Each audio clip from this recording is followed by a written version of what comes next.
Bismillahirrahmanirrahim. Assalamualaikum warahmatullahi ta'ala wabarakatuh. Waalaikumsalam. Bertemu kita sekali lagi seperti biasa. Boleh dikatakan program mingguan kita dalam Bual Bicara Santai-Santai bersama saya dan juga Tuan Haji Hanif Katri.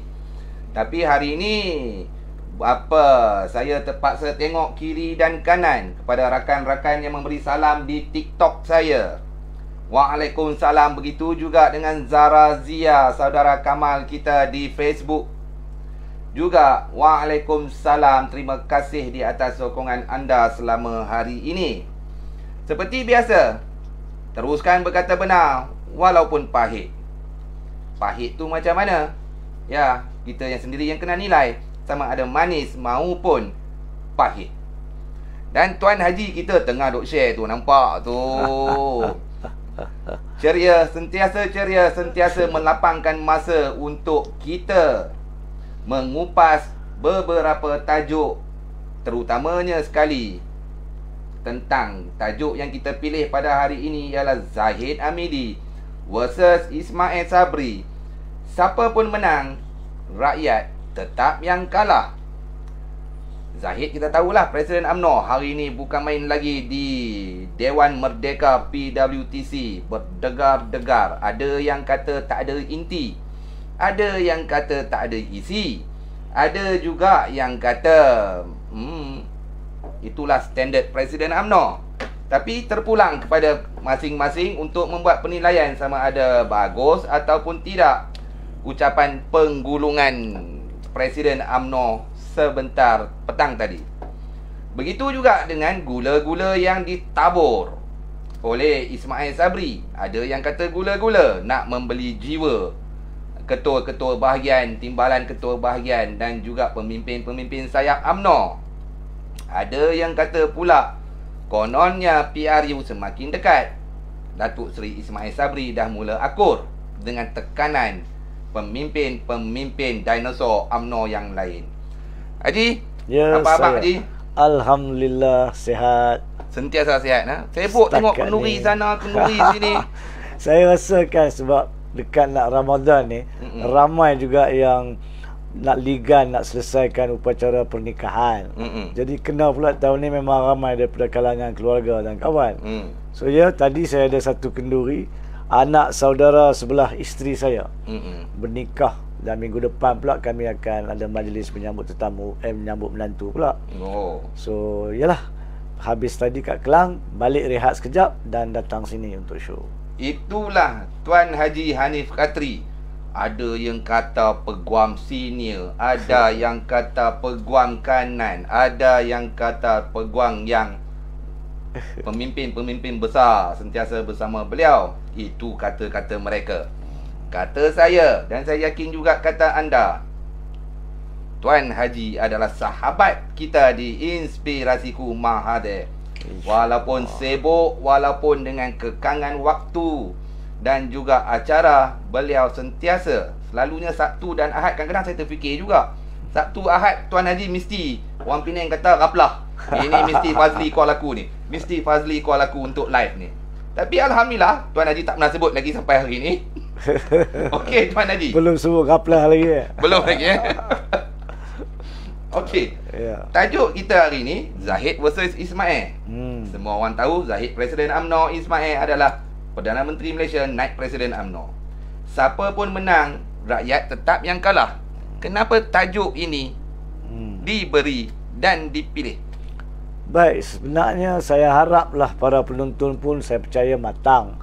Bila kita letak Zahid Hamidi versus Ismail Sabri, bukannya kita mengatakan mereka mempunyai pergaduhan atau permusuhan, tapi secara khusus sejak pertengahan minggu ini, apabila adanya PAU, Perhimpunan Agung Umum UMNO, di mana kita tahu segolongan daripada Puak Zahid Hamidi meminta dan merayu, mendesak pun ada yang kata untuk diadakan pilihan raya umum, dan yang belah Ismail Sabri pula dikatakan dalam tempoh masa yang sama ini mengambil kira isu-isu berkaitan dengan kedudukan jawatan dan juga MOU untuk mungkin tidak mahu adakan PRU. Jadi Zahid Hamidi lawan Ismail Sabri ni secara khusus adalah berkaitan PRU. PRU. Jadi lanjutan daripada tajuk itu, siapa pun menang, makna kata siapa pun daripada Zahid Hamidi dan siapa nama ni Ismail Sabri yang menang, yang pasti rakyat yang kalah. Pasti rakyat kalah. Itu yang kita harap. Kita akan kupas apakah faktor-faktornya, kenapa kita cakap macam tu. Dan insyaAllah di hujung program ni nanti, kita berharap para penonton akan dapat faham apa yang ingin disampaikan, dan saya percaya mereka akan setuju dengan rumusan tersebut. Now, sebelum kita pergi kepada pembukaan soalan dan sebagainya untuk dikupas, saya juga perlu nyatakan, mungkin ada para penonton mengatakan pada hari ini, kenapa ini berbunyi ataupun tajuknya berpolitik, sedangkan saya tidak begitu minat bercakap politik. Betul. Saya cuma akan beri pandangan perundangan dan perlembagaan. Sebenarnya mungkin nampak seolah-olah politik, tapi sebab terkias di belakang tajuk itu adalah PRU, Pilihan Raya Umum, maka kita tak boleh lari daripada perlembagaan dan perundangan. Sebab itulah tajuk ini perlu kita kupas, perlu kita faham dan sampaikan kepada para penonton. Jadi kita dah dengar mukadimah daripada Tuan Haji Hanif Katri, tapi kita nak tahu rakyat tetap yang kalah. Itu tunggu nanti satu persatu. Sebelum kita nak pergi ke tajuk ini, saya nak bawa Tuan Haji pergi ke negara Johor dulu. Pasal ini soalan-soalan yang diutarakan oleh anda semua melalui Messenger dan WhatsApp kepada kami untuk minta Tuan Haji kupas serba ringkas negara Johor. Negara Johor. Oh, saya tak tahu dah negara Johor. Saya faham. Kita terus ke negara Johor. Perlantikan Datuk On Hafiz sebagai MB Johor. Persoalan-persoalan daripada followers yang bertanya mengikut perlembagaan negeri ataupun undang-undang tubuh negeri Johor, ataupun perlembagaan persekutuan, yang mereka tahulah, jikalau keputusan pilihan raya negeri ataupun umum, parti yang menang itu adalah daripada mandat rakyat, dan parti yang menang itu yang akan menamakan calon menteri besar. Dan di sisi perlembagaan pula mengatakan yang ke bawah Duli Tuanku Sultan ataupun yang di Pertuan Agong tidak boleh kata tidak. Maksudnya perlu memperkenankan perlantikan itu kerana ia datang daripada keputusan pilihan raya negeri. Apa pandangan Tuan Haji? Tidak khilaf dari segi apa yang disampaikan dalam soalan tersebut, tapi susunan dia mungkin perlu dibetulkan. Apa yang dinyatakan di dalam Perlembagaan Persekutuan mahupun Undang-Undang Tubuh Negeri Johor adalah apabila berlakunya pilihan raya, maka pertama sekali ke bawah Duli Sultan perlu melantik menteri besar. Itu susunan dia. Dan perlu melantik menteri besar ni yang pada hemah baginda tuanku merupakan wakil rakyat dalam Dewan Undangan Negeri yang mempunyai sokongan majoriti. Iaitu ayat dia lebih kurang sama dengan perkara 43.2 di bawah persekutuan. Jadi tanggungjawab melantik pada Sultan, tetapi semangat perlembagaan mengatakan apabila kita ada sistem parti yang di luar perlembagaan, parti tidak disentuh dalam perlembagaan, tapi ada undang-undang jelas tentang kewujudan parti, dan daripada sebelum merdeka sampai sekarang parti bertanding. So apabila ada parti ataupun wakil-wakil rakyat daripada parti tertentu yang memperoleh majoriti, maka mereka akan membentuk kerajaan. Jadi adatnya adalah bahawa calon yang dalam hemah baginda tuanku mempunyai sokongan majoriti wajib datangnya daripada yang pihak menang. Itu tidak boleh dinafikan. Dan adat serta semangat perlembagaan pula mengatakan kalau pihak yang menang pun sudah menentukan siapa ketua mereka, maka keperluan baginda Sultan untuk menjalankan tanggungjawab melantik itu untuk proses hemah baginda tuanku tak perlulah buat. Sebab mereka dah bagi tahu dah. Nah, perkara ini di Johor Boleh kita lihat sejak daripada kempen pilihan raya. Sebelum kempen pilihan raya pun pihak Barisan Nasional UMNO mengatakan mereka ingin bubarkan DUN Johor untuk mendapat mandat yang segar bagi membentuk kerajaan di bawah Husni. Itu yang dinyatakan sebelum pilihan raya. Pada masa kempen pilihan raya pun mereka dengan jelas mengatakan bahawa calon Menteri Besar Barisan Nasional dan UMNO sekiranya mereka menang adalah Husni. Jadi itu berlaku sebelum PRN tamat pada 12 Mac. Bila keputusan keluar 40 kerusi dimenangi, itu adalah kemenangan yang pada perangkaian adalah besar. 2 kerusi lebih pada 2/3. Jadi kemenangan mutlak. Kemenangan mutlak untuk Barisan Nasional. Maka mereka dah membentuk kerajaan. Jadi 40 daripada mereka telah menzahirkan melalui pucuk pimpinan terdahulu, pucuk pimpinan pusat, bahawa calonnya adalah Husni. Itu yang pertama. Tapi kita tahu pada 12 hari bulan dan khususnya 13 hari bulan terdapat pergolakan yang berlaku di istana yang kemudian dimaklumkan bahawa UMNO pusat terpaksa memajukan pada 14 hari bulan surat akuan. Surat akuan daripada 38 daripada 40 ni yang mencadangkan dan memberi sokongan kepada Husni. Maksudnya kalau peringkat awal Sultan dah nak kata itu pengumuman Zahid Hamidi, itu pengumuman pusat, saya tak ada pun dizahirkan oleh 40 yang menang ni. So mereka hantar pula surat akuan 38 lah, takkan Husni nak sign surat dia, takkan nak kata dia sokong, sebab itu salah satu nama yang muncul pada masa itu, to be fair to both of them. Jadi 38 hantar surat akuan. Bila surat akuan itu sampai kepada istana, dalam pandangan jujur saya sebagai peguam bela, saya mengatakan bahawa pada masa itu Kebawah Duli Sultan Johor tidak perlu lagi nak lakukan proses dalam hemah untuk menentukan siapa ada sokongan majoriti, sebab telah terzahir 38 daripada 56 telah menyokongkan Husni. Jadi apabila Baginda Sultan telah melantik On Hafiz, maka persoalan matematik mudahnya adalah kalau 38 dah bagi tahu kepada Sultan mereka sokong Husni, cuma 18 sahaja yang tak sokong Husni paling kuat. Anggaplah yang 18 tu dalam pandangan Sultan adalah menyokong On. 18 dengan 38 yang mana lebih tinggi? Kan? Jadi dari segi perlembagaannya, kita bukan cakap dari sudut apa yang dinyatakan secara tersurat sahaja. Perlembagaan adalah satu dokumen, dalam bahasa mahkamah dikatakan satu organ yang hidup. Dia berkembang mengikut keadaan dan memakai terima adat, convention dan semangat. Jadi pada tahap itu bagi saya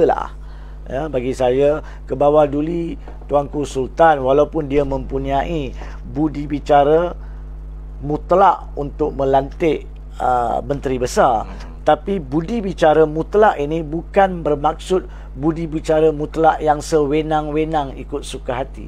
Budi bicara mutlak ini adalah berpandukan kepada prinsip, semangat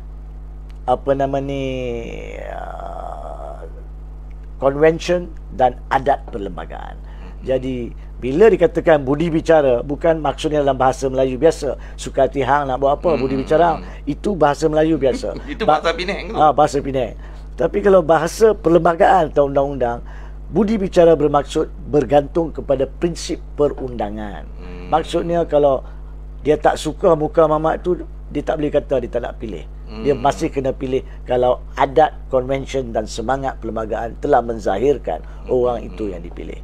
Jadi itu secara rumusan bagi saya, memang dari segi perlembagaan, walaupun pelantikan On Hafiz itu sah dari segi perlembagaan, tapi boleh dipersoalkan sama ada adat, convention dan semangat perlembagaan Undang-Undang Tubuh Negeri Johor telah pun dipakai terima secara syumul oleh Baginda Tuanku Sultan ataupun tidak. Tetapi nak sudahkan perkara ni, saudara Fazli, bagi saya, kalaulah UMNO tersinggung dan terkecil hati dengan apa yang berlaku di Johor, maka sebenarnya dari segi perundangan juga mereka mempunyai pilihan yang jelas.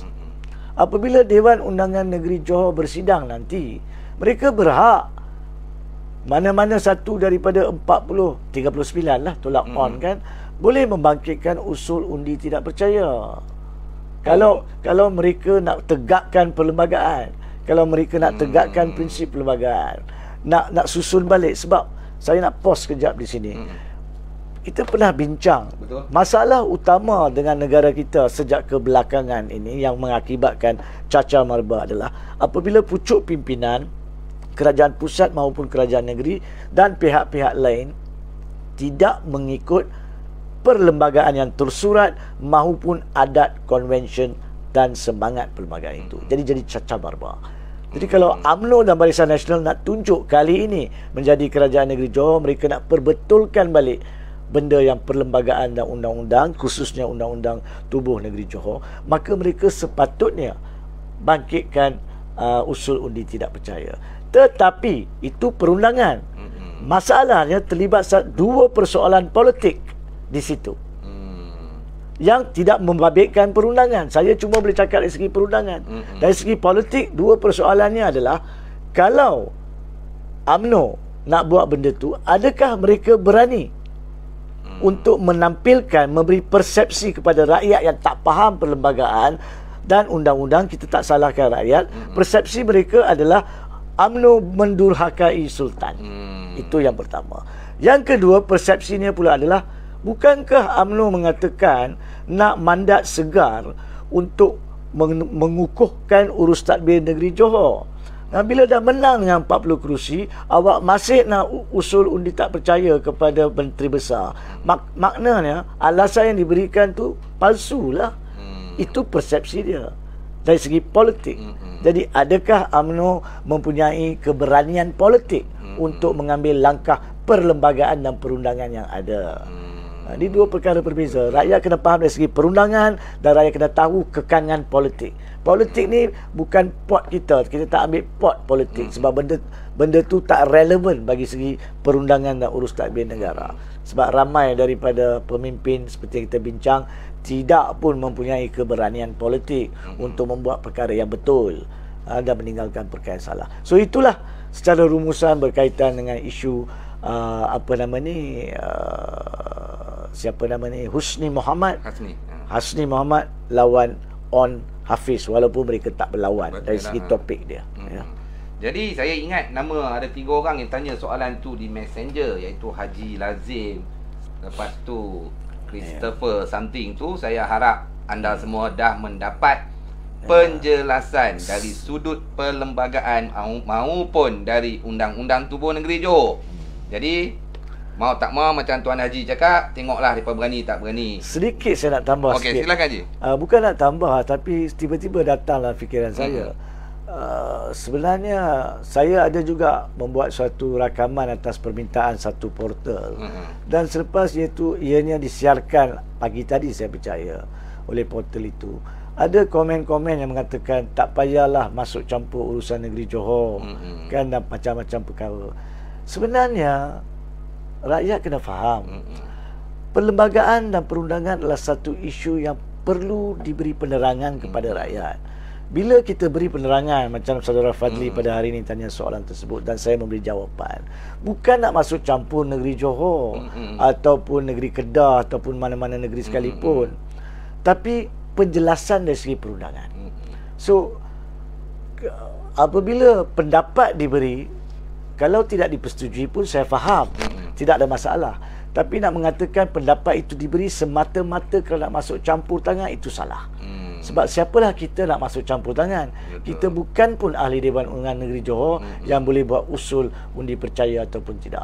So saya harap rakyat boleh faham dan terima pandangan-pandangan perundangan dan pandangan-pandangan pihak-pihak lain dengan hati yang lebih terbuka. Ya. Bukan semua orang nak main politik macam ramai daripada mereka yang ada di luar. Itu Tuan Haji pun kena macam tu. Saya pun nak tambah sikit, saya pun kena benda yang sama.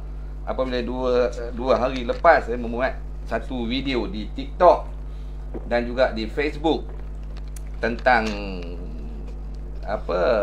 memberi teguran sedikit kepada Ketua Pemuda UMNO Malaysia. Ya, alhamdulillah sambutan daripada sokongan daripada anda dan juga anda di TikTok itu sangat memberangsangkan lebih 160,000 tontonan di TikTok. Begitu juga di Facebook pun lebih kurang macam tu, hampir 150,000 tontonan.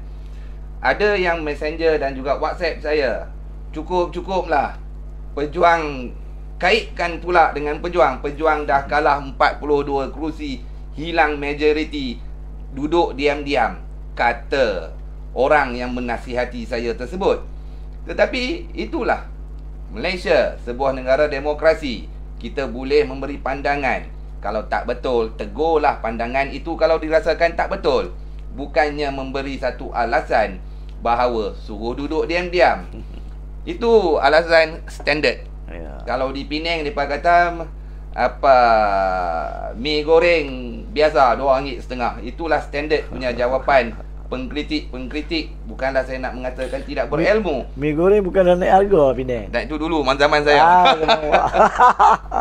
Jadi kepada anda di luar sana yang nak mengkritik kami, mengalu-ngalukan, kita menerima kritikan yang benar, yang wajar untuk kefahaman kita semua.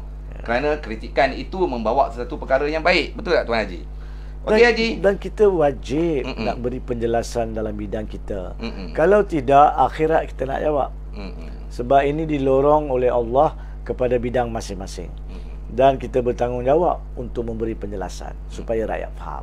Nak terima tak terima itu budi bicara mereka. Tapi saya nak mudahkan bila di akhirat nanti, insya-Allah. Yang penting kita jangan maki hamun orang seperti mereka. Yang penting janganlah kita menggunakan bahasa-bahasa perkataan kesat dalam kritikan tersebut.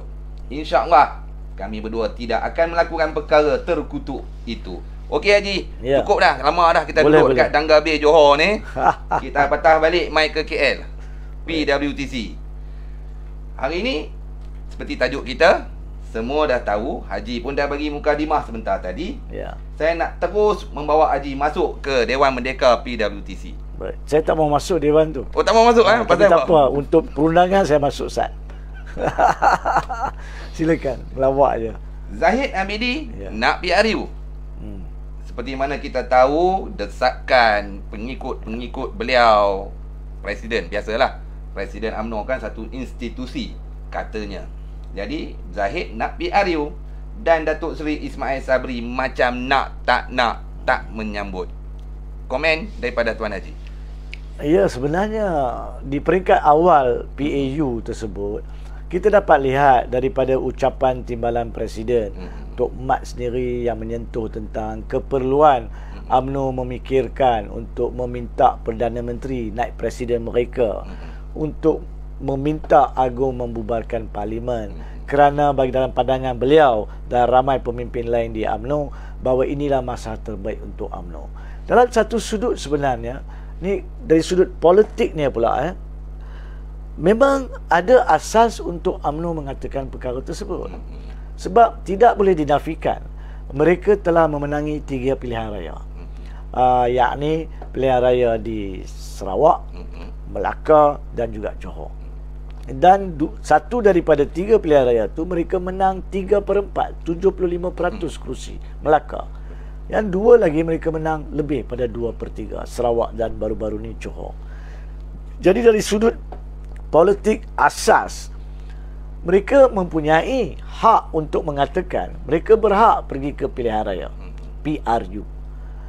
Nah, sama ada isu berkaitan dengan PRU nasional sama atau tidak dengan PRN tempatan, itu kita dah bincang minggu sudah dan kita tidak perlu pergi ke situ.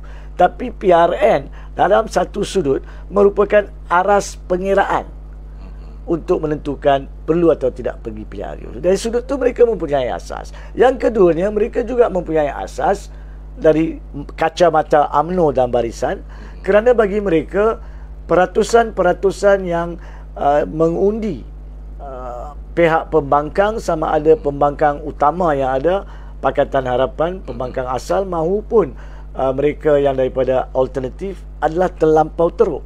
Dari PRN 1, kedua, ketiga, peratusan yang mengundi undi popular kepada pembangkang menurun. Dan sehingga sekarang, yakni kepada Pakatan Harapan dan Alternatif telah jauh merudum daripada belaka. Tetapi pada masa yang sama, betul juga bahawa peratusan yang keluar mengundi pun telah turun. Dan ini menunjukkan rakyat dah meluat sangat, dari hari ke hari meluat. Jadi dari sudut UMNO, mungkin lebih baik untuk adakan PRU bila rakyat dah meluat. Mungkin lebih baik mengadakan PRU sebelum pihak pembangkang dapat bersatu, mencari satu formula baru untuk menentang mereka kat PRU. Itu dari sudut politik. Now, dari sudut perundangannya pula, Zahid Hamidi dan beberapa tokoh lain dalam UMNO memang perlukan PRU segera. Kita dah bincang sebelum ini, tapi untuk rakyat faham, apabila seseorang didapati bersalah di mahkamah, maka dia tidak akan dapat bertanding dalam mana-mana PRU yang akan datang, melainkan sabitan yang ada terhadap dia digantung, seperti mana Najib dapat sekarang ni. Tapi kalau Najib misal kata tanpa mendahului mahkamah, misal kata Mahkamah Persekutuan membuat keputusan pada 2 bulan lagi, PRU diadakan tahun depan, ataupun keputusan Mahkamah Persekutuan hujung tahun ini, PRU tahun depan, maka kalau dia kalah, seandainya dia kalah rayuan terakhir ni, maka dia tidak boleh bertanding PRU. Jadi untuk Najib, begitu juga dengan pemimpin lain termasuk Zahid Hamidi, lebih baik dipercepatkan sebelum mahkamah membuat keputusan. Supaya kalau mereka memperolehi kuasa balik, maka kemudian nanti dengan adanya kuasa, kurang-kurang mereka dapat meyakinkan rakyat bahawa mereka bukannya kononnya penjahat. Dan yang kedua, kita dah bincang juga, ada cara perundangannya yang tak sihat tapi mereka boleh lakukan dengan menukar peguam negara, melantik peguam negara mereka dan menggugurkan pertuduhan. Pada masa itu mahkamah tidak berkuasa dari segi perlembagaan dan perundangan untuk menghalang peguam negara menggunakan budi bicara perundangannya untuk menarik balik pertuduhan. Itu cuma boleh dilakukan salah satu cara. Jangan salah faham, saya bukan mengatakan mereka akan melakukan perkara itu, tapi dari sudut kemunasabahan, dari sudut kebolehan, kemungkinan perkara itu ada.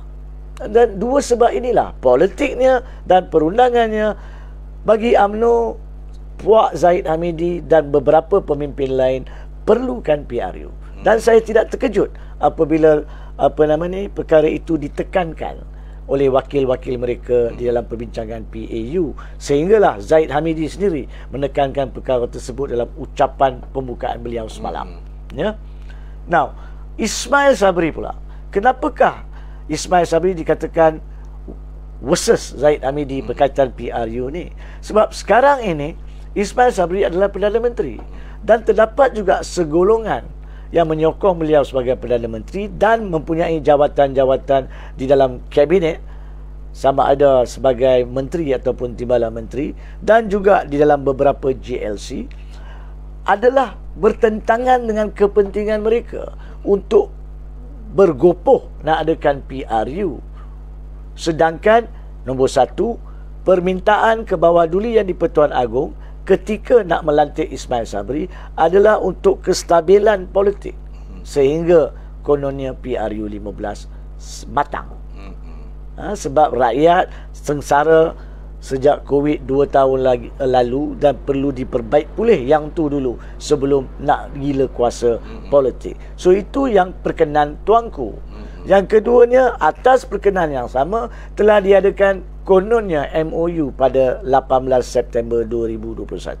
Jadi ada persetujuan antara kedua-dua pihak, pembangkang Pakatan Harapan yang menandatangani MOU dan kerajaan, bahawa tidak akan adanya PRU disegerakan sebelum Julai, ataupun cuma boleh dibubarkan selepas Julai 2022. Yakni kalau dibubarkan selepas Julai, maka paling awal adalah September. Jadi kerana bagi dia naik jadi Perdana Menteri atas perkara-perkara ini, maka akan nampak hodoh dari sudut politik kalau Ismail Sabri memungkiri perkara tersebut. Jadi kedua-dua pihak ada sebab kenapa nak PRU, satu lagi kenapa tak nak PRU sekarang. Tapi pada masa yang sama, saya rasa petang tadi ada dua peristiwa yang berlaku di mana Naib Presiden Ismail Sabri telah dijemput untuk memberi ucapan semestinya lah sebagai Perdana Menteri, dan seperti yang saudara Fazli menyentuh tadi, beliau telah pun memberikan pelbagai pengumuman yang menunjukkan bagi saya, dan tidak salah ini, tidak salah, beliau sedang pun market diri beliau, menunjukkan bagaimana dia telah pun menggunakan kedudukan sebagai Perdana Menteri untuk menaikkan nama UMNO berhubung dengan pengeluaran 10,000 KWSP, berhubung dengan kenaikan gaji minima kepada 1,500 sekurang-kurangnya di tahap kerajaan, sama ada kerajaan pusat maupun agensi-agensi dan sebagainya. Berkaitan dengan penyelesaian bayaran ex gratia kepada keluarga Allahyarham Adib walaupun belum selesai siasatan, dan bagaimanakah usaha dilakukan untuk cuba selesaikan isu-isu berkaitan buku memoir Tommy Thomas dan pelbagai perkara lagi yang beliau telah sentuh. Berapa bantuan kepada peniaga-peniaga kecil. Kemudian beliau menjelaskan tentang kes yang melibatkan Kesultanan Sulu. Yes. Jadi bagi saya itu soalan saya memang dah ready Haji. Baik. Gula-gula, bagi saya gula-gula. Gula-gula yang ditaburkan oleh Datuk Seri Ismail Sabri ketika live itu Haji saya ikut satu persatu komen-komen. Ramai komentar-komentar di situ mengatakan ibarat pembentangan bajet UMNO. Itu satu. Ada yang mengatakan pula seperti perbahasan di parlimen. Tetapi ya, itulah politik. Dia memilih di dalam Dewan Merdeka itu, ya, seperti mana kita tahu belaga angin beliau dengan Presiden UMNO itu, maka gula-gula ditabur. Tapi persoalan saya pada Haji, pasal Haji pun dah sebut tadi sikit. Betul, tapi sebelum soalan boleh tak saya rumuskan tadi? Rumuskan tadi dulu. Sebab apa? Yang saya sentuh tentang gula-gula ni adalah menggambarkan pada petang tadi bahawa Ismail Sabri yang mungkin sepatutnya tidak berminat nak adakan PRU lebih awal telah menunjukkan signal bahawa dia bersedia kalau itu adalah permintaan tegas, tekanan kuat daripada pucuk pimpinan. Sehingga kan saya percaya, saya tak dapat dengar ucapan dia sebab saya berada di Majlis Keduri. Tapi saya baca daripada laporan media, sehingga dia mengatakan saya tu Ismail Sabri lah. Ismail Sabri minta perwakilan benarkan dia dan pucuk pimpinan 5 teratas untuk menentukan jika satu keputusan dibuat bahawa sudah tiba masanya, maka dia tidak akan teragak-agak untuk membubarkan atau memohon membubarkan parlimen. Tapi dia minta supaya mereka serahkan kepada 5 pucuk pimpinan atas. 5 pucuk pimpinan atas adalah Presiden, Timbalan Presiden, 3 naib Presiden. Presiden dan Timbalan Presiden memang nak PRU cepat, dan mereka berada di atas dia. Jadi makna kata kalau mereka nak, besar kemungkinan dia kena akur. Tetapi untuk merumuskan di sini kan, kita kena berlaku adil kepada semua pihak di sini. Dalam parti politik, walau apa sekalipun, seorang naib presiden berada di bawah dalam hierarki kepada timbalan dan kepada presiden. Pada masa yang sama, kalau perwakilan dan ahli menuntut untuk diadakan PRU, maka sekiranya naib presiden mengelak, maka dia boleh dikatakan langgar falsafah dan hasrat aspirasi parti itu sendiri. Boleh dipecat. Boleh dipecat, itu hak parti. Sama ada mereka nak lakukan atau tidak, itu cerita lain. Tapi pada masa yang sama, maka parti boleh meminta. Boleh meminta 15 orang UMNO tersebut yang menyokong Ismail Sabri untuk menarik balik sokongan. Jadi daripada keadaan yang selesa, menghadap baginda tuanku membubarkan parlimen, berubah menjadi keadaan yang tak selesa, menghadap tuanku untuk maklumkan sudah hilang majoriti. So nampak tak? So di sinilah dia, bagi saya tidak terkejut bahawa Ismail Sabri dengan apa yang telah ucap tadi memberi suatu signal yang cukup jelas, dan besar kemungkinan Walaupun UMNO ni pun boleh berubah-ubah keputusannya dari mikrosaat ke mikrosaat, tetapi saya tidak akan terkejut jika sebelum daripada mulanya puasa ada proses untuk mengadap baginda tuanku ke bawah duli Yang di-Pertuan Agong bagi tujuan pembubaran parlimen. Now, walau apa sekalipun, itu adalah di tangan Perdana Menteri untuk membuat keputusan. Kita boleh berbincang apakah proses perlembagaan dan perundangan di situ. Tapi itulah rumusan saya, ya.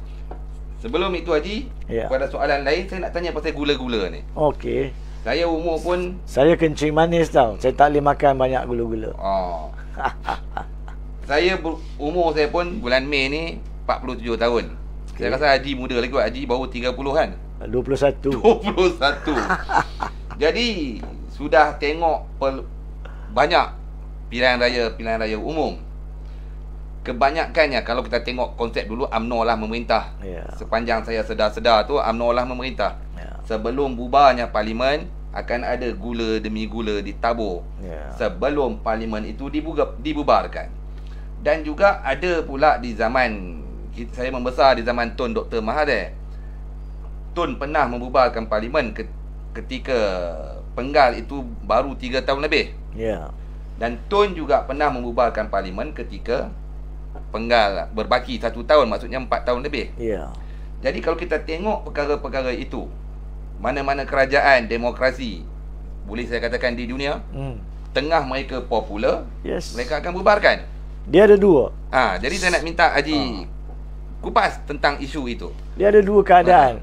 Tengah mereka percaya mereka popular, tengah mereka percaya sebab mereka popular mereka boleh menang, mereka boleh bubar. Keduanya, bila mereka yakin pihak lawan mereka hancur atau tidak ada peluang, walaupun mereka belum diterima penuh oleh rakyat, mereka akan bubar sebab mereka mempunyai kelebihan daripada kekurangan yang ada kepada pihak pembangkang. So dalam kedua-dua keadaan bagi saya, itu yang kita cakap tadi, UMNO berhak mengatakan mereka percaya mereka berhak akan menang, dan mereka percaya memang walaupun mereka mungkin belum diterima habis oleh rakyat disebabkan masalah-masalah yang menyerang ataupun mencabar kredibiliti pucuk pimpinan mereka, tapi pihak pembangkang berada dalam keadaan yang paling buruk. In fact, satu contoh terbaik untuk pembubaran parlimen yang terlampau singkat, yang betul-betul singkat, yang saya ingat, mungkin ada yang lain, tapi yang saya ingat tahun 1974 di England. Dia pernah dipanggil The Winter of Discontent. Apa tu sebenarnya? Harold Wilson menjadi Perdana Menteri pada awal tahun 1974 melalui pilihan raya. Tapi kemudian ada masalah ekonomi, dan mereka pada masa itu adalah pengeluar arang batu, coal and so on, dan ada strike disebabkan upah gaji dan sebagainya oleh pelumbung-pelumbung arang batu di England.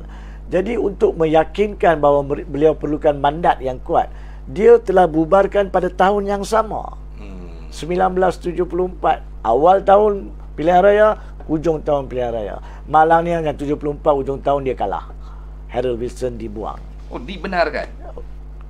Perlembagaan tak menghalang untuk diadakan pilihan raya cepat. Apa yang dihalang adalah pilihan raya tidak boleh dianjakkan selepas tempoh 5 tahun selepas parlimen bersidang. Jadi itu perkara. Jadi kalau kita boleh adakan sebelum 5 tahun, 5 hari pun boleh, 5 bulan pun boleh, atau 5 tahun. So jangan salah faham. Tidak ada benda yang tak sah kalau dibubarkan dalam tempoh 2 tahun, 3 tahun. Walaupun sekarang ni dah masuk hampir 4 tahun, tak ada masalah. Perlembagaan benarkan. Sebab itulah dia kelebihan menjadi kerajaan. Kerajaan yang akan menentukan. Nah, balik kepada perkara yang saya nak bincangkan sebagai topik kedua. Siapa yang menentukan bubar parlimen? Dari segi konvensinya, dari segi perlembagaannya, ini adalah keputusan yang dipanggil keputusan eksekutif, iaitu kerajaan. Dan keputusan ini sebenarnya dari segi adatnya dilakukan oleh Perdana Menteri. Memang dari segi satu lagi prinsip adatnya, sebelum dia nak buat keputusan, dia akan bagi tahulah kat jemaah menteri. Tapi secara logiknya, selalunya, lazimnya dalam kerajaan-kerajaan yang dulu Barisan Nasional yang menang secara stabil tu, Perdana Menteri mungkin akan maklumkan pada mesyuarat kabinet, dan petang tu dia keluar, dia pergi menghadap agung. So dia tak ada lah seminggu lepas tu baru nak umumkan. So maksudnya dia buat keputusan, dia sampaikan keputusan, dan memanglah kabinet pun takkanlah nak bantah kan, Perdana Menteri yang lantik dia kan. Dan kemudian akan kabinet tak ada kuasa untuk halang? Bukan tak ada kuasa. Saya baru nak lanjutkan. Okey, silakan. Itu dalam keadaan di mana kerajaannya Barisan Nasional, kerajaannya Pakatan Harapan, kerajaan daripada satu apa nama ni, what do you call it, satu pakatan parti politik. Tapi sekarang ini Ismail Sabri menjadi Perdana Menteri dan jemaah menterinya adalah gabungan dengan Perikatan Nasional, ya, dan juga Sarawak. Ya. Jadi dalam keadaan itu ada sedikit keperluan moral untuk beliau memaklumkan, dan sedikit keperluan moral lanjut untuk memperolehi persetujuan. Tapi tak bermakna dia tak boleh. Tak bermakna dia tak boleh. Now, bayangkan, ini saya nak rakyat faham. Bayangkan kalau dia bagi tahu kepada jemaah menteri, dan jemaah menteri antara Perikatan Nasional, Muhyiddin Yassin tak dalam jemaah menteri, minta maaf. Dia sekarang cuma kononnya pengerusi kepada apa nama ni? Menteri Pemulihan Majlis. Yang ada dalam tu Hamzah Zainuddin, Azmin Ali dan sebagainya. Katalah mereka tak mau bagi. Nah, pada masa itu kalau misal kata dia masih bertekak nak buat, maka mereka boleh ugut, tarik balik sokongan. Ada perbezaan besar macam kita sentuh tadi, untuk seorang Perdana Menteri menghadap ke bawah duli yang di-Pertuan Agong bagi tujuan untuk membubarkan parlimen sahaja tanpa kehilangan majoriti, dan perbezaan besar dengan menghadap Agong kerana hilang majoriti. Apa perbezaannya? Perbezaan dia adalah di bawah perlembagaan perkara 40 Fasal 2B, kalau seorang Perdana Menteri menghadap Agong untuk bubarkan parlimen, Agong berkuasa kata okey, bubar, buat PRU, ataupun Agong kata tak boleh bubar. Itu kuasa Agong. Walaupun dia tak hilang majoriti tau. Tapi kalau dia nak bubar, Agong boleh kata tak bubar. Dalam keadaan itu, sebab majoriti dia tidak menjadi isu lagi, ya, dia masih Perdana Menteri, dia masih boleh teruskan sebagai Perdana Menteri. Okey? Faham tak? Faham. Dan dalam keadaan dia masih boleh teruskan sebagai Perdana Menteri, benda ini pernah berlaku apabila Muhyiddin Yassin pada 23 hari bulan 21 hari bulan Oktober menghadap baginda tuanku untuk minta darurat kali pertama. Nasihat beliau telah ditolak. Tidak semestinya berkewajipan letak jawatan sebagai Perdana Menteri, sebab nasihat Perdana Menteri ditolak. Dia teruskan apa? Kemudian dia pergi balik lepas 3 bulan, 11 bulan Januari, dia minta lagi. Nampak tak? Jadi bila majoriti belum konon ditarik balik, walaupun pada masa Muhyiddin Yassin dipercayai dia sudah hilang majoriti, cuma saya ambil contoh berkaitan dengan nasihat yang ditolak tapi dikontinue jadi Perdana Menteri. Di sini pun nasihat dan permintaan untuk bubarkan parlimen katalah ditolak, maka dia masih Perdana Menteri. Tapi bayangkan kalau misal kata kabinet dia nak berlaku terlampau adil, terlampau saksama, dia bagi tahu kepada jemaah menteri, saya nak buat bubarkan parlimen. Azmin, Hamzah, Zainal, saya sebut je lah nama, kita tahu siapa mereka kan. Dan mungkin apa nama ni, PAS pun dah bergaduh dengan UMNO. PAS pun kata kami tak bagi. Jadi bila dia kata saya nak pergi juga petang ni, dah buat appointment, so dia akan keluar di perkarangan jabat apa nama ni, Putrajaya tu, pejabat Perdana Menteri, panggil press, kami tarik balik sokongan sebelum dia masuk istana. Apa jadi masa tu? So bila dia masuk menghadap baginda tuanku, dia dah hilang majoriti. Jadi walaupun dia minta bubarkan parlimen, Agong katalah tak bagi juga. Maksudnya dia bukan saja tak dapat bubarkan parlimen, dia tak boleh jadi Perdana Menteri lagi. Oh, okey. Okey, saya faham. Saya harap anda pun faham juga benda ni. Okey, itu perkara yang saya percaya Ismail Sabri pun akan faham. Kalau dia belum faham, ini nasihat cuma lah. Kan? Tapi yang penting di sini adalah untuk rakyat faham. Sebab saya tahu seperti mana yang selalu berlaku apabila peristiwa-peristiwa penting tadbir urus negara berlaku di negara ini. Ramai akan lompat memberi macam-macam pandangan. Ada yang songsang. Cuma untuk menyokong kedudukan politik mereka. Jadi daripada sekarang saya maklumkan, kita maklumkan daripada sekarang. Kalau dia menghadap baginda tuanku dan baginda tuanku tolak bubarkan parlimen, dia masih boleh teruskan. Sebab ingat tak, Perikatan Nasional dalam contoh kita atau PAS, dia tak nak bagi buat bubarkan parlimen. Jadi kalau Agong dah tolak, dia orang pun tak kisah, continue lah. Dia boleh continue sebagai Perdana Menteri sebab dia belum hilang majoriti. Tapi katalah dia minta kebenaran dan kebenaran tak diberi oleh jemaah menteri, maka kalau dia nak pergi juga, mereka akan tarik balik sokongan dulu. Mereka berhak. Adakah saya boleh kaitkan di sini? Apa? Itulah kegusaran, kerisauan Datuk Ismail Sabri. Untuk nak bubar ni, dia takut kena checkmate kat situ. Tapi pada masa yang sama, bagi saya Perdana Menteri lah yang akan menentukan. Dia tidak perlu secara terus terang nak maklumkan kepada jemaah dalam hal keadaan sekarang ini, supaya dia tidak hilang kedudukan dia sebagai Perdana Menteri kalau mereka tak setuju. Dia boleh terus menghadap. Itu dari segi perlembagaan. Dan ada juga orang kata, macam mana UMNO boleh tentukan atau tekan Perdana Menteri dan sebagainya. Sebenarnya ini soal UMNO tekan tak tekan tu satu soal lain. Hak UMNO sebagai parti, seperti mana hak Pakatan Harapan, hak PKR sebagai parti untuk meminta pemimpinnya membuat sesuatu melalui perhimpunan agung masing-masing, itu hak mereka. Itu hak mereka. Tak salah lah. Tak salah untuk minta. Sebab bukan Zaid Hamidi nak pergi ke istana nak minta bubar parlimen.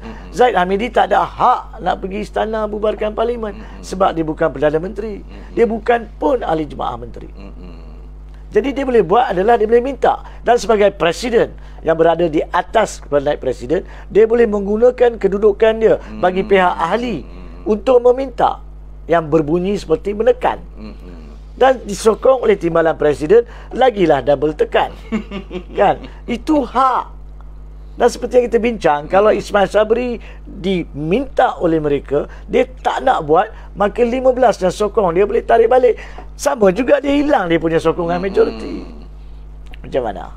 Apa tak? Kok mana pi balik? Saya yakin, saya percaya besar kemungkinan dalam tempoh terdekat, mungkin dalam kita duduk sembang, dia dah pakai sampin dah. Dia dah pergi ke istana untuk minta bubarkan parlimen. Lagi satu saya nak tambah. Selain daripada Tuan Haji cakap tu, suka tak suka, rakyat Malaysia kena ingat, okey, Perdana Menteri Malaysia, tapi dia hanyalah naib Presiden UMNO. Timbalan. Naib Presiden UMNO. Hanyalah naib Presiden UMNO.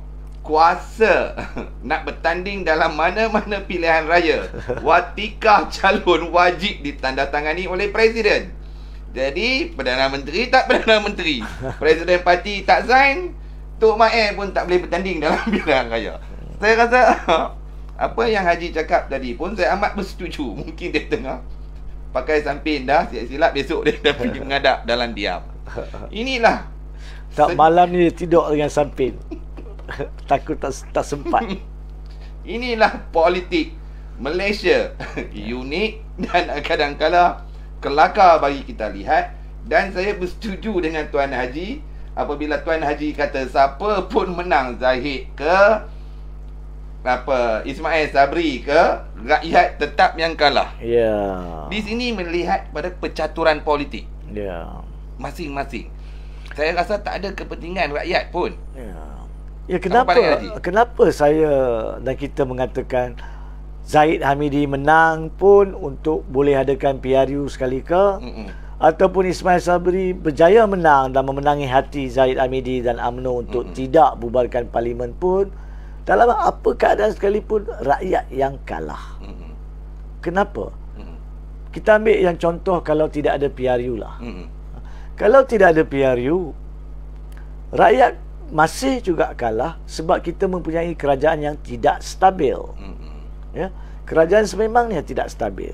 Walaupun alhamdulillah kita tinggal lebih kurang 1 tahun, 2 bulan, 3 bulan sampailah tempoh matang untuk diadakan PRU.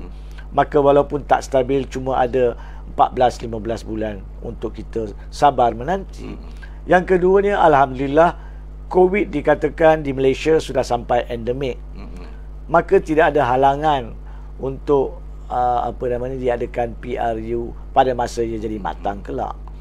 Jadi kalau kerajaan tidak stabil meneruskan urus tadbir negara, besar kemungkinan dalam perspektif rakyat, dari pandangan rakyat, tidak ada apa-apa yang menarik yang mereka boleh tunggu untuk memudahkan hidup mereka. Yakni, adakah mereka boleh lihat kerajaan ini dalam tempoh setahun ini, dan singkat, bukan setahun, singkat daripada setahun ni, cuba mencari jalan untuk membuka ruang-ruang mencari pekerjaan untuk anak-anak muda dan yang datangnya daripada B40 akibat daripada masalah-masalah COVID dan ekonomi 2 tahun yang lalu.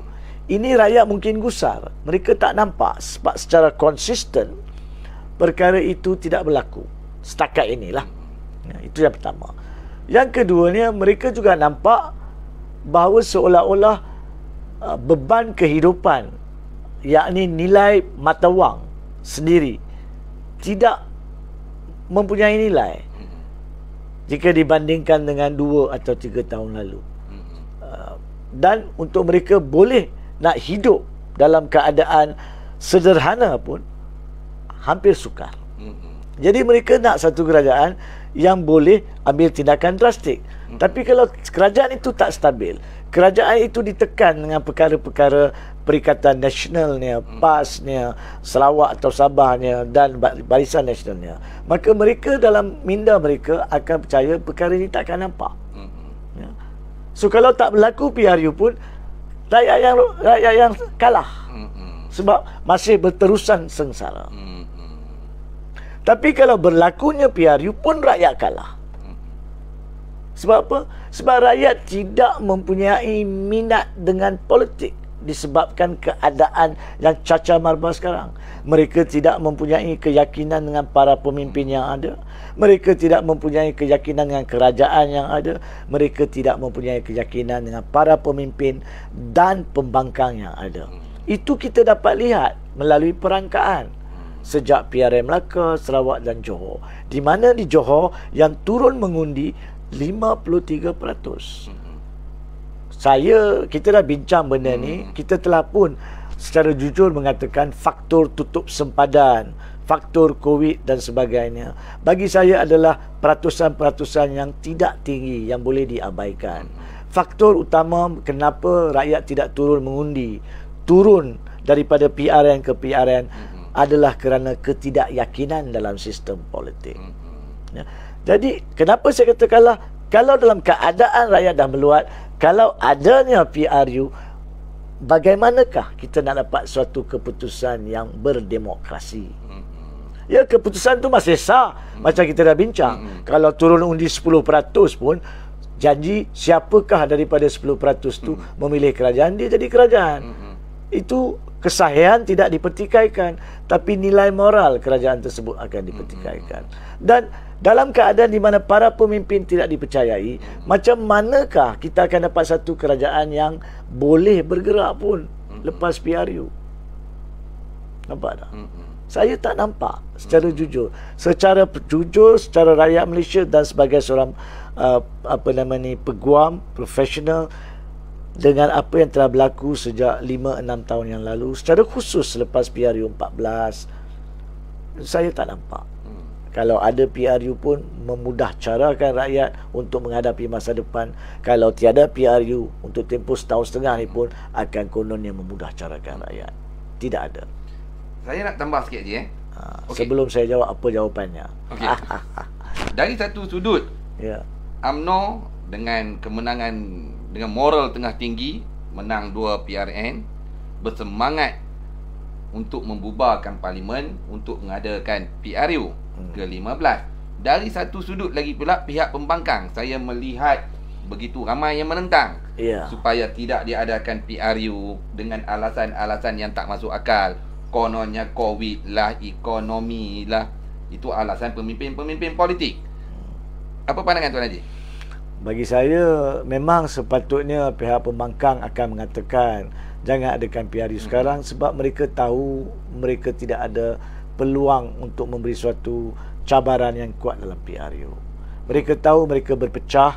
Mereka tahu rakyat juga seperti mana rakyat belum terima pun kerajaan, tapi rakyat sudah pun menolak pakatan dan juga pihak-pihak lain.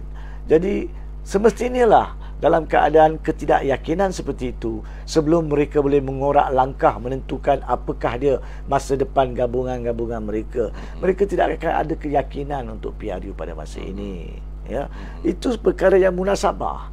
Saya tak boleh salahkan pihak pembangkang untuk membuat kenyataan-kenyataan politik bahawa jangan adakan PRU, sebab niat sebenarnya adalah kerana kelangsungan politik mereka tidak jelas di mata mereka. Tapi bagi saya mengatakan nombor satu, baik kalau Ismail Sabri menghadap baginda tuanku bagi tujuan membubarkan parlimen. Yang keduanya, baik baginda tuanku yang di Pertuan Agong menolak permintaan untuk pembubaran. Nombor tiga, baik sebab dia masih lagi Perdana Menteri. Maka untuk menyelesaikan segala masalah rakyat sekarang ini, kerana dia Perdana Menteri, bila ditolak pembubaran parlimen, dia masih Perdana Menteri yang boleh menasihatkan baginda tuanku untuk melumpuhkan masalah politik melalui proklamasi darurat politik perkara 150. Jadi apabila perkara itu dia buat, maka yang keempat, Agong bagi saya wajar kali ketiga ini untuk melumpuhkan masalah politik yang menghantui negara dan rakyat, lumpuhkan segala-gala isu politik dan letakkan urus tadbir negara di bawah Mageran. Bila saya sebut Mageran, bila kita sebut Mageran, jangan pula nak cakap adakah ini cadangan untuk membawa mana-mana tokoh pemimpin tertentu. Kita kena berlaku adil kepada tokoh-tokoh tersebut. Mereka pun tidak berhasrat untuk melibatkan diri dalam pucuk pimpinan politik negara. Ya, mereka pun telah mengumumkan, Tun sendiri telah mengumumkan dia tidak akan bertanding pun. Dan kita pun tahu kedudukan kesihatan bagi beliau. Begitu juga dengan mungkin satu dua tokoh lain. Tapi Mageran ini akan menentukan bahawa politik dilumpuhkan. Tidak ada jemaah menteri, ada seorang Perdana Menteri yang akan duduk di situ bersama dengan sesiapa lain yang dianggap layak oleh baginda tuanku untuk urus tadbir negara. Pada masa itu, banyak perkara yang boleh dibuat tanpa keperluan ahli-ahli politik yang gagal ini untuk kebaikan rakyat dan negara. Walaupun kita masih ada 14-15 bulan, kalau perkara-perkara yang perlu dibuat ini dapat dibuat dengan cepat, tuntas, padat, efektif dalam tempoh yang singkat, maka PRU 15 masih boleh diadakan dalam tempoh matangnya. Baik. Jadi nampak tak, walaupun kita bermula dengan mengatakan bahawa buat PRU pun tak untung, tak buat PRU pun tak untung, tetapi permintaan PRU tu penting. Sebab dengan permintaan PRU ditolak, maka Perdana Menteri boleh nasihatkan untuk adakan Mageran di bawah perkara 150. Dan dengan itu, segala masalah rakyat, gaduh antara UMNO dengan PAS, UMNO dengan Perikatan Nasional, Pakatan Harapan, PKR dengan Amanah atau DAP, Pejuang Warisan dan yang lain, sama ada mereka ada masa untuk bangun atau tidak, semuanya tidak menjadi relevan untuk rakyat, yang sebenarnya bukan relevan untuk rakyat pun. Dan dengan bantuan pihak-pihak yang perlu, yang sepatutnya dalam budi bicara baginda tuanku dapat dibentuk dan urus tadbir negara. dan ada banyak benda boleh dibuat. Kalau saudara Fadli nak bincang, saya boleh bincang, tapi saya takkan share segalanya, sebab nanti akan diciplak dan dirosakkan oleh mereka yang tak tahu nak buat. Okey, sebelum itu, bila Tuan Haji sebut Mageran, dulu tahun 2020 pun, 2 tahun lalu pun, isu ni begitu panas. Tetapi akhirnya kita melihat ke bawah di tuanku seperti tidak berminat dengan Mageran ini. Sekarang timbul balik. Saya pun memang ada tentang Mageran itu sebenarnya. Baik. Timbul balik cerita pasal Mageran. Tetapi adakah Mageran lebih baik ataupun mengembalikan semula mandat rakyat PRU 15 tu lebih baik? Kerana kita sedar sejak daripada 2018 sehingga kini 3 Perdana Menteri berpindah tangan. Dan juga kita sedar bagaimana ekonomi kita jatuh kerana antarabangsa tidak mengiktiraf. Ibarat kata macam itulah, tak mengiktiraf. Pelabur-pelabur tak berani nak masuk kerana mereka beranggapan kerajaan kini bukanlah kerajaan demokrasi, bukanlah kerajaan daripada mandat rakyat. Bila buat Mageran tu pula darurat, adakah kesan itu dapat dipulihkan ataupun lebih teruk lagi? Baik, dalam pandangan jujur saya, kita kena lihat dulu apakah keadaan Malaysia sekarang ni di mata antarabangsa. Sekarang ni seperti yang secara tepat dirumuskan oleh saudara Fadli tadi. Nombor 1, antarabangsa sudah hilang keyakinan untuk berekonomi seperti mana dulu dengan Malaysia. Sebab apa? Sebab kekhawatiran tentang rasuah di Malaysia. Kita telah jatuh, indeks kita dah bertangga-tangga kita jatuh. Tak perlu saya nak uraikan. Mereka juga khawatir dengan pucuk-pucuk pimpinan politik yang terlibat secara terus dengan rasuah, di mana mereka tahu keputusan setakat di Mahkamah Rayuan terhadap Najib Razak. Mereka tahu tentang tindakan jenayah dibawa terhadap Zahid Hamidi dan pemimpin-pemimpin lain. Maka mereka khawatir bagaimanakah mereka akan dinilai kalau mereka teruskan perniagaan dan ekonomi laburan di Malaysia yang dipimpin oleh pemimpin tersebut. Begitu juga di dalam Pakatan Harapan pun terdapat beberapa pemimpin yang menghadapi pertuduhan jenayah salah guna rasuah seperti Lim Guan Eng. Terdapat juga pertuduhan terhadap Syed Saddiq. Sama ada pertuduhan-pertuduhan ini mempunyai asas atau tidak, mahkamah yang akan menentukan.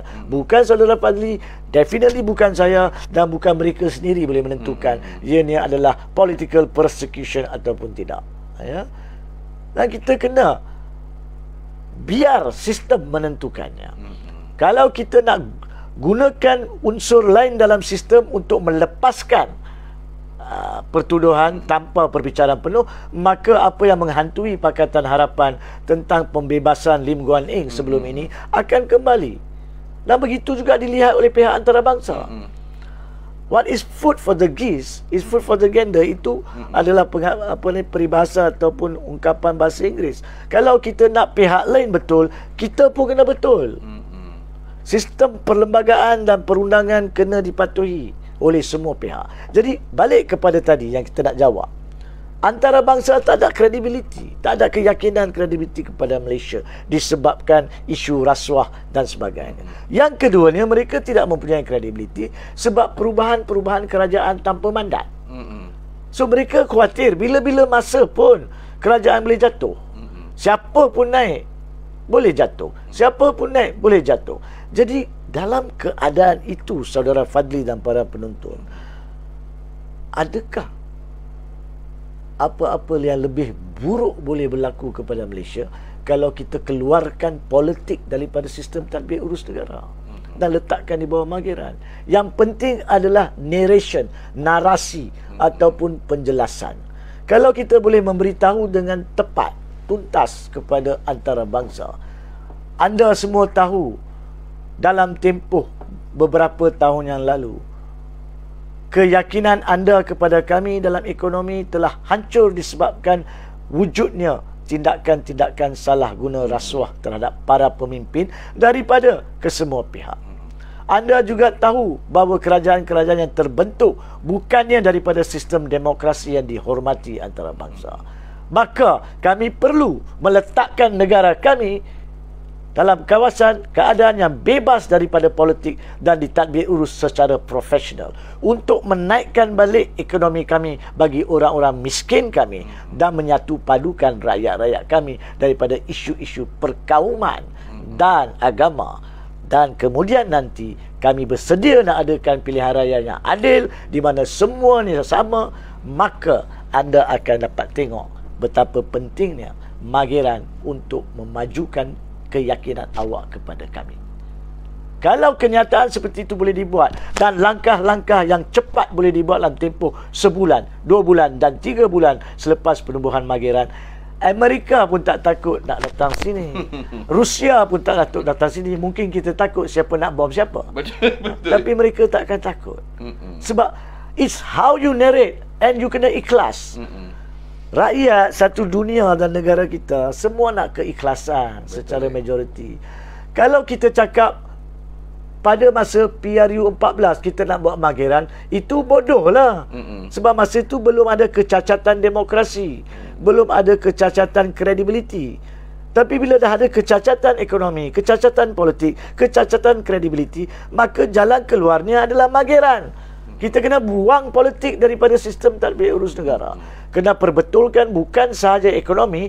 Pada masa yang sama, pakar-pakar tertentu akan menasihati agung untuk menggubal undang-undang yang perlu dibawa parlimen dengan memanggil parlimen bersidang, menentukan undang-undang dah sedia, dan juga untuk membuat ordinan-ordinan yang perlu tanpa ke parlimen yang dibenarkan di bawah darurat untuk keadaan-keadaan tertentu. Ya. Tapi kalau bagi orang politik buat benda ni, depa ni tak boleh lah sekarang ni. Minta maaf. Saya cakap orang Penang lah. Memang dia orang tak boleh sekarang ni. Sebab kesian kat dia orang. Macam-macam masalah di kepala mereka. Tidak ada keyakinan orang. Orang dah tak boleh tengok tokoh-tokoh politik. Tak boleh. Ya. Jadi bagi saya kalau PRU 15 diadakan juga, maka kita tidak akan menyelesaikan masalah sekarang ni. Sebab tidak akan ada kebolehan untuk ada kerajaan yang stabil. Mungkin UMNO dan Barisan mengatakan, bukankah kami menang PRN dengan majoriti? Ya, awak pun tahu PRU lain. Saya yakin PRU 15 tanpa perubahan yang perlu, tidak akan ada kerajaan yang mempunyai majoriti mutlak. Apatah lagi 2/3. Haji yakin? Saya yakin. Saya yakin. Seperti mana saya telah yakin bahawa Melaka akan dimenangi oleh Barisan Nasional dengan besar. Seperti mana kita yakin bahawa Johor akan dimenangi dengan majoriti yang besar. Jadi bagi saya PRU, saya yakin kalau ada PRU, Barisan Nasional pun tak akan mendapat majoriti yang mudah. Pakatan Harapan lagilah tak dapat majoriti yang mudah, dan apa pakatan sekalipun. Jadi kerajaan Dalca ini akan terus kekal untuk tempoh 5 tahun lagi pula. Sekurang-kurangnya. Tapi dalam tempoh 5 tahun lagi pula, disebabkan ketidakstabilan politik, macam-macam kerajaan PN ke-4, PN ke-87, Pakatan Harapan ke-89 mungkin akan wujud dalam tempoh 5 tahun. Adakah rakyat nak perlu benda ni? Adakah rakyat sanggup nak menghadapi perkara ini? Adakah adil untuk negara melalui perkara ini? Yang adil adalah buang sistem politik untuk tempoh yang singkat. Setahun, setahun setengah, 2 tahun. Dan pada kali pertama yang dibangkitkan isu Mageran ni untuk rekod, ya, adalah pada 7 hari bulan Oktober tahun 2020. Okey. Kemudian dibangkitkan lagi pada pertengahan Jun 2021.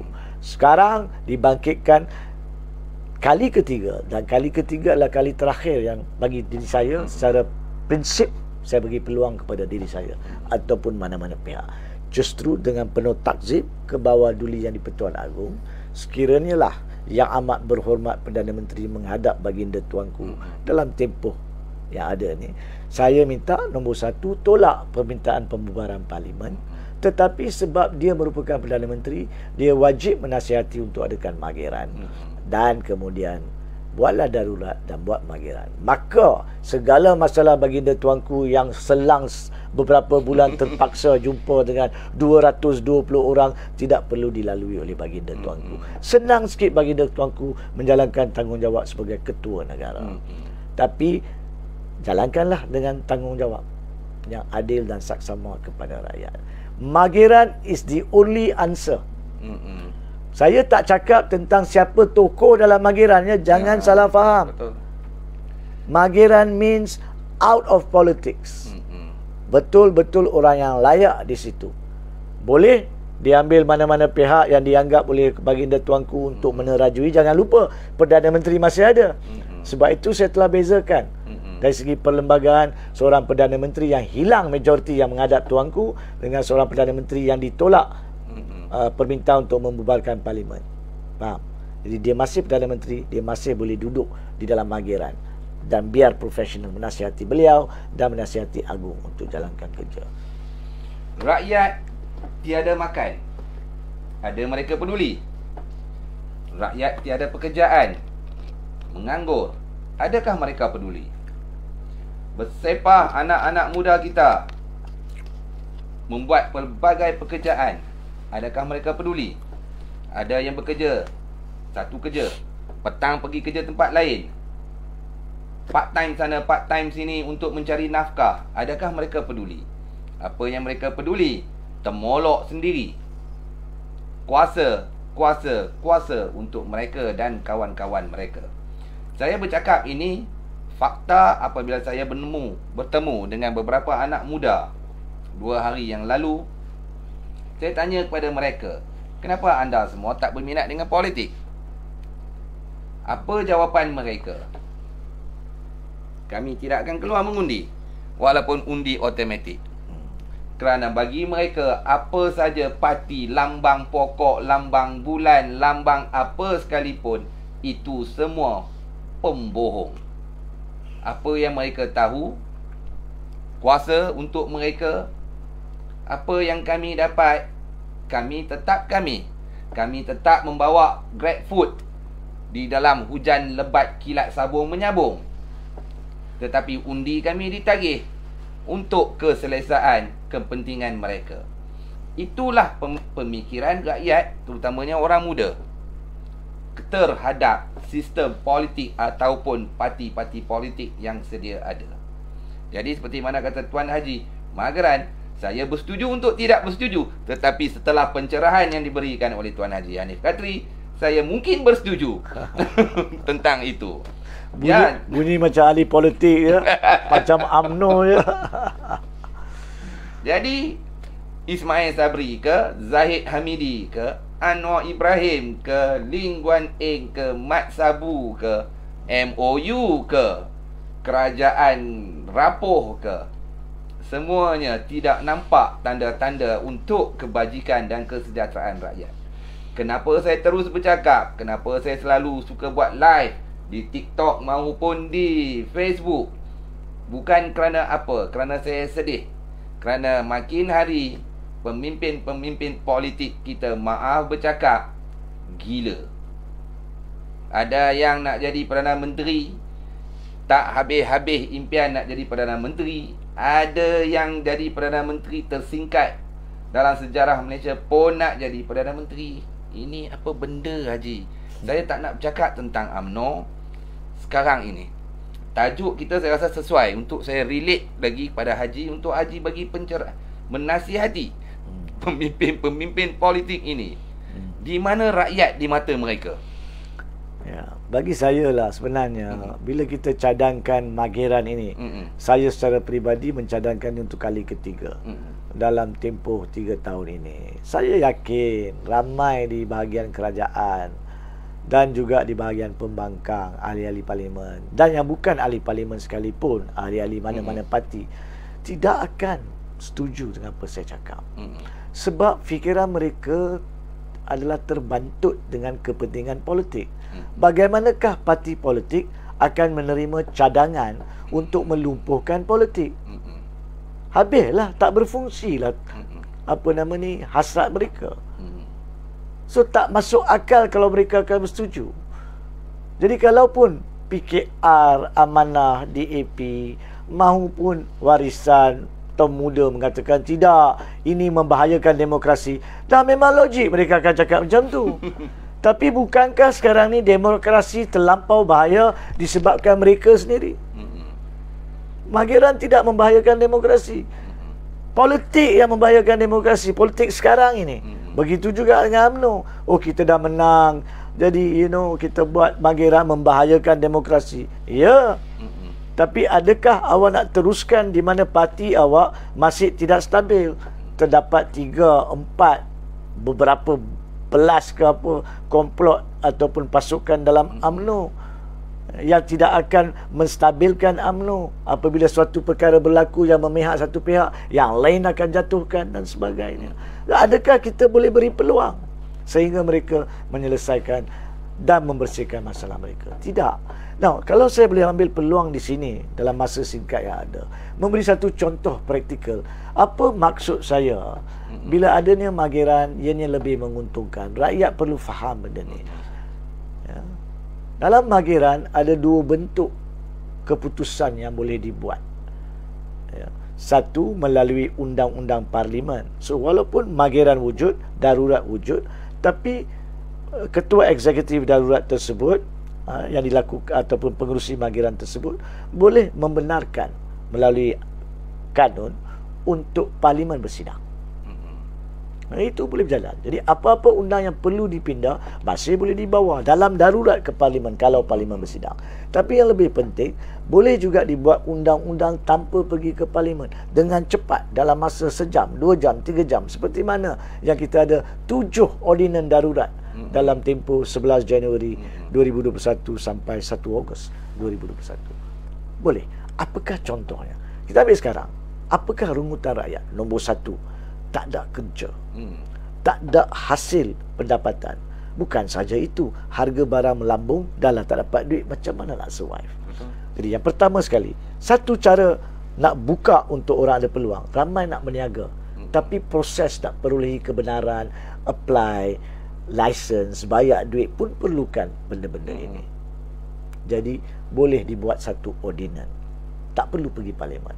Dengan ini, mulai daripada hari ini untuk tempoh 6 bulan yang akan datang, semua pembuka perniagaan kecil yang telah ditakrifkan sebagai perniagaan kecil tidak memerlukan kelulusan daripada mana-mana pihak berkuasa, sama ada pusat ataupun negeri, dengan syarat mereka mematuhi keadaan dan syarat-syarat pembukaan kedai, meja dan sebagainya. Tak perlu bayar duit.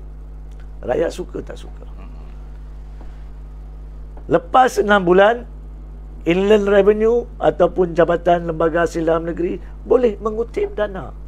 Bukankah kita dimaklumkan kantung kita dah kosong? Rakyat tidak boleh mengharapkan pemberian duit sagu hati daripada kerajaan. Kita dah bincang benda tu. Apatah lagi dalam keadaan bila kerajaan tak ada duit. Saya hairan. Kerajaan kata tak ada duit, dan dari hari ke hari kerajaan umumkan pengeluaran duit. Mana datangnya duit? Saya tak nampak. Mana duit tersebut? Jangan pula salah faham bila saya cakap benda ni. Adakah duit itu dicetak di bangunan belakang Bank Negara? Bukan saya bagi apa-apa tomahan ataupun saya tanya soalan. Sebab dari satu sudut kerajaan mengatakan tidak ada duit. Dari satu sudut lain bila kita lihat, tak logik kerajaan ada duit. Macam mana kerajaan umumkan bagi duit lagi? Dan macam mana rakyat boleh terima kerajaan ada duit? Jadi kantong kerajaan perlu diisi. Bagaimana nak isi? Perlu ada perniagaan-perniagaan dibuka. Tak payah nak kutip duit lesen-lesen yang kecil. Bagi berniaga, kemudian LHDN kena menguatkuasakan selepas tempoh yang munasabah. Itu satu. Ya, itu baru satu. Yang keduanya, bila kita cakap pasal harga barang naik, maka dengan ordinan yang tuntas dalam tempoh Mageran, tak perlu pergi parlimen nak buat pindaan apa-apa akta. Boleh terus gubal suatu ordinan untuk menentukan barang-barang mana yang tidak boleh naik harga. Letakkan harga untuk tempoh 6 bulan. Maka kita tak perlu khawatir. Untuk tempoh ini, kita boleh berniaga, boleh buat apa kita nak untuk dapat sesuap nasi, dan kita tak perlu risau harga susu naik, harga bawang naik, harga beras naik, harga minyak naik untuk kurang-kurangnya 6 bulan sampai kita dapat pendapatan. Boleh buat. Adakah para pemimpin kita memaklumkan perkara ini kepada kita selama ini? Tidak ada. Ahli politik tak akan bagi tahu benda ni, kepentingan ordinan. Sebelum ini, masa Tengku Zafrul menipu rakyat. Menipu sebab saya telah menyatakan secara am di media, dia menipu. Kita maklumkan kepada dia bahawa kerajaan boleh buat ordinan untuk memberhentikan pembayaran ansuran semua bentuk kemudahan perbankan untuk tempoh 6 bulan atau setahun. Dan dia menjawab mengatakan tidak boleh, kita kena bayar ganti rugi. Palsu. Tak perlu. Di bawah ordinan tak perlu. Boleh buat ordinan kata kerajaan tidak perlu bayar ganti rugi. Boleh. Kalau rakyat menanggung masalah COVID dan ekonomi, mestilah termasuk bank. Bank pun tak boleh expect untuk masih buat untung. Jadi bukannya undang-undang tidak adil untuk menghadkan keuntungan bank untuk satu tempoh tertentu. Bank bukannya rugi, cuma dia dapat kemudian dan dia tak boleh kenakan faedah. Adil dalam keadaan negara menjunam. Itu mahkamah akan takrifkan selepas darurat. Sebelum darurat, yang tak boleh. Jadi perkara seperti ini kita telah nyatakan kepada kerajaan, tapi mereka tak buat. Di atas alasan yang palsu, yang dibuktikan palsu 2 kali. Dia bagi alasan lain, lepas tu pun palsu. Dan sampai sekarang dia tak jawab benda tu. Nah, saya cabar dia. Cuba ada satu debat dengan para peguam lain pun tak apa, untuk nak hujahkan kenapa dia kata tak boleh buat ordinan untuk frustrate, untuk mengecewakan peruntukan-peruntukan perjanjian perbankan. Kenapa tak boleh? Undang-undang kata boleh. Sejak saya masuk sekolah, undang-undang tahun pertama, hari pertama di bawah kontrak ada law of frustration. Kenapa dia kata tak boleh? Padahal dia kerja bank berpuluh-puluh tahun, kononnya lah kerja ataupun cuma pergi duduk kat lounge hotel dengan klien-klien. Jadi banyak boleh dibuat. Saya untuk tak boleh untuk membantu rakyat. Pokoknya membantu rakyat. Ini belum kita cakap pasal akta dana parti, akta lompat parti dan sebagainya. Belum lagi. Tapi kalau saya nak cerita semua satu tak cukup masa. Tapi yang lebih penting, mereka yang tak faham akan ambil idea, buat, cuba tiru, cuba buat, ciplak, rosak. Kemudian dia tuduh kata benda tu tak boleh buat. Sorry. So itu sajalah bagi saya, untuk rakyat faham bahawa biarlah Ismail Sabri beranikan diri untuk minta bubarkan parlimen, dan pohonlah agar baginda tuanku Kebawah-Duli Yang di-Pertuan Agong menolak pembubaran parlimen. Tetapi jangan lupa, Ismail Sabri masih Perdana Menteri, maka langkah ketiga, Ismail Sabri wajib menasihati baginda tuanku, sebab kalau dah ditolak pembubaran parlimen, keadaan dia dah tak selamat. Baik dia nasihat untuk Mageran, kurang-kurangnya Ismail Sabri kekal sebagai Perdana Menteri, tak ada orang boleh tolak dia, dan Mageran boleh jalankan urus tadbir negara. Kita semua 32 juta rakyat tak payah risau pasal 220 orang ahli parlimen. Mereka nak bersidang, boleh bersidang, tapi segala urus tadbir negara dilakukan oleh Mageran untuk tempoh yang perlu sampai kita dapat bersihkan. Tentang antarabangsa, saya dah huraikan tadi, antarabangsa akan lebih yakin dalam keadaan yang kita ada sekarang, supaya ada satu sistem lain yang membantu Malaysia, dengan syarat penjelasan diberi oleh pihak Mageran tentang perkara ini melalui Perdana Menteri yang ada. Ismail Sabri boleh beri penjelasan. Kalau dia tak tahu nak cakap, kita boleh tolong draft untuk dia. Kalau terlebih terkurang, saya minta maaf, kan. Yang benar dan tepat semestinya dari Allah SWT, yang kilaf dan pincang atas kelemahan diri sendiri. Itu saya seronok bila duduk bersebelahan dengan Tuan Haji Hanif Katri. Ilmu pun saya dapat, awak pun kadang-kadang saya dapat. Tapi apa pun pilihan, memanglah kuasa di tangan anda. Anda sudah pun rakyat Melaka, rakyat Johor sudah pun membuktikan kuasa rakyat begitu penting. Tak keluar mengundi je habis Pakatan Pembangkang sengit bengit dipukul tsunami. Tak keluar mengundi kerana hendak membalas dendam, kerana pengkhianatan. mandat mereka, mandat saya, mandat Tuan Haji pada PRU 14. Ya, ini satu pengajaran kepada pihak-pihak pembangkang, pemimpin-pemimpin pembangkang. Buangkan ego, buangkanlah bersifat berjiwa besarlah dalam bersatu padu. Kerana apa? Selagi anda semua tidak bersatu padu, percayalah, saya bersetuju satu perkara dengan Tuan Haji, UMNO Barisan Nasional akan tetap berkuasa. Kerana apa? Bukti sudah diberikan di Melaka, di Johor.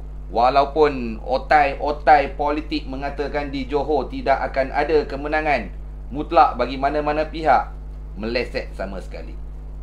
Unpredictable, unsangkarable, apa-apa saja, semuanya terpulang kepada mereka mencorakkan hala tuju politik tanah air. Sepatutnya junjung tinggilah rakyat, kesihanilah rakyat, turun tengok. Mereka mungkin tak turun tengok. Kita yang duduk bercampur merata tempat ni sedih. Yang jual burger, satu kawasan ada 4-5 biji store burger. Bayangkan, terpaksa. Itulah perniagaan mudah untuk anak-anak muda buat, tapi mereka tak fikir tentang strategi perniagaan. Di situlah 3, 4, 5 store burger. Bagaimana mereka nak mencari keuntungan? Tapi apakan daya dengan modal tak ada, modal kecil. Begitu juga dengan GrabFood dan Foodpanda, berlumba-lumba di atas jalan raya. Sampai yang aksiden minggu lepas depan saya 2 kali. Berlanggar, kereta langgar. Nak salah dia orang pun tak boleh. Dia orang pun tengok di situ waste dan sebagainya. Nak kejar order, satu penghantaran RM5. Bayangkanlah, kerajaan, pemimpin-pemimpin politik, cukup-cukuplah. Sedarlah diri kembali. Bantulah rakyat. Rakyat Malaysia bukan berada dalam keadaan senang maupun selesa pun tidak. Begitu juga dengan ekonomi negara. Daripada dulu mengekori rapat Singapura, sekarang kita berada di bawah Thailand, berada di bawah Indonesia, mengekori rapat Laos. Ya, kemungkinan besar kita pula akan dipintas oleh Laos, Kemboja ataupun Timor Leste. Selagi pemimpin-pemimpin haprak dalam dunia politik kita tergila-gila nak jadi Perdana Menteri dengan mengabaikan tanggungjawab mereka. Okey, terima kasih banyak-banyak kepada anda yang di Facebook dan juga di TikTok saya pertama kali live di sini. Mohon ampun dan maaf jikalau ada tersalah bahasa, terkasar kata, mengguris hati dan perasaan mana-mana pihak. Kami hanya menyampaikan perkara, pandangan, tidak mencemuh, tidak memaki hamun kepada sesiapa. Mohon ampun dan maaf jikalau ada tersalah bahasa, terkasar kata daripada kami. Yang baik hanya datang daripada Allah, yang jahil semestinya datang daripada saya dan kita semua. Assalamualaikum warahmatullahi taala wabarakatuh.